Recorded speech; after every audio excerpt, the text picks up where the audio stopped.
Hello and welcome to this video about how to pay yourself first. This is part 2 of 8 of my How Money Works series. So go ahead and watch part 1 first. That is linked above. My name is Willie Harmon and I'm a financial advisor. And on my channel, I talk about how to increase your financial literacy.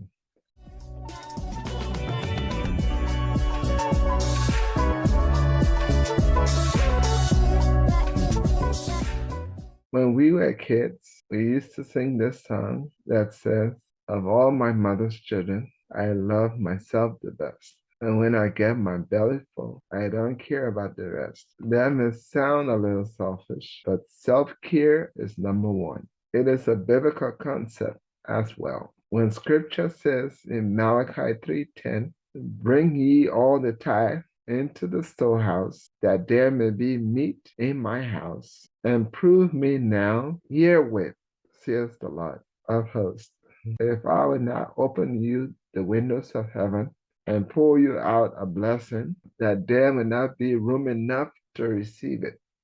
Also, Christ said that the Sabbath was made for man and not man for the Sabbath. Subsequently, tithing, that is 10% of your earning, was made for man and not man for tithing. This law, like any other natural law, example, the law of gravity, can best be explained in Ecclesiastes 11:3a. If the clouds are full of rain, they empty themselves upon the earth.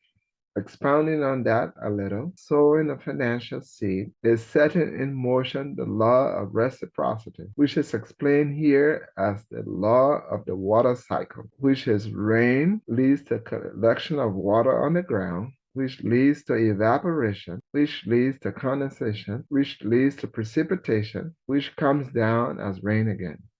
Most wealthy people know that you don't even have to be a believer to benefit from this natural law. This is a business presentation and not a sermon, so I'll stop here. The problem is that at the end of the month, most people don't have anything left to save.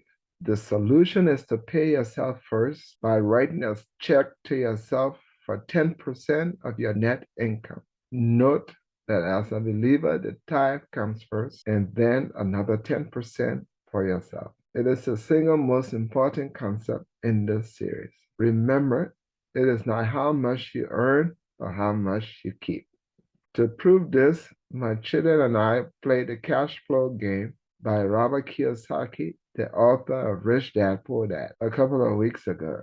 I chose the least profession in the game, that is, a janitor. I still won the game against those who were doctors, lawyers, and engineers because I understood the concept of how not to get stuck in the rat race of life by saving and investing some of my earnings. Subsequently, my passive residual income surpassed my monthly expense and my net assets surpassed my liabilities, and I won the game.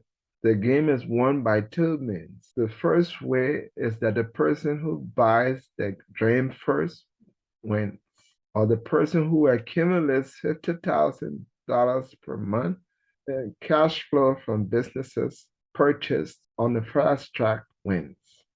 Put yourself ahead of the line in front of all your bills. Treat your savings and investments like any other recurring bills you must pay each month. Cut up your credit cards, except for one for emergencies, without carrying a balance on it. We will talk about the benefits of paying off debt later in the series.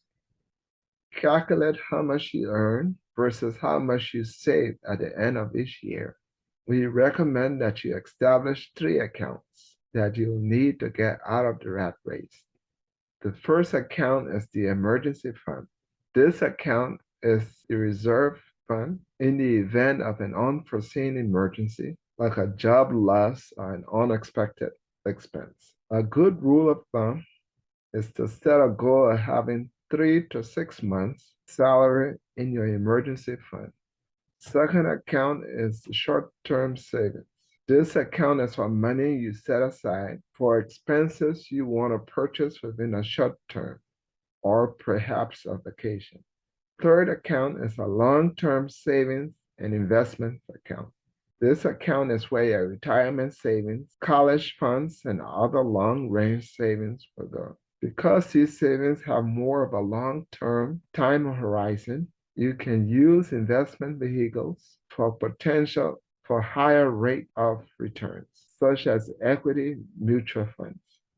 Thank you so much for watching part 2 of 8 of my How Money Works series. Stay tuned for part 3 of 8 coming soon. Make sure you click like and subscribe. Thank you.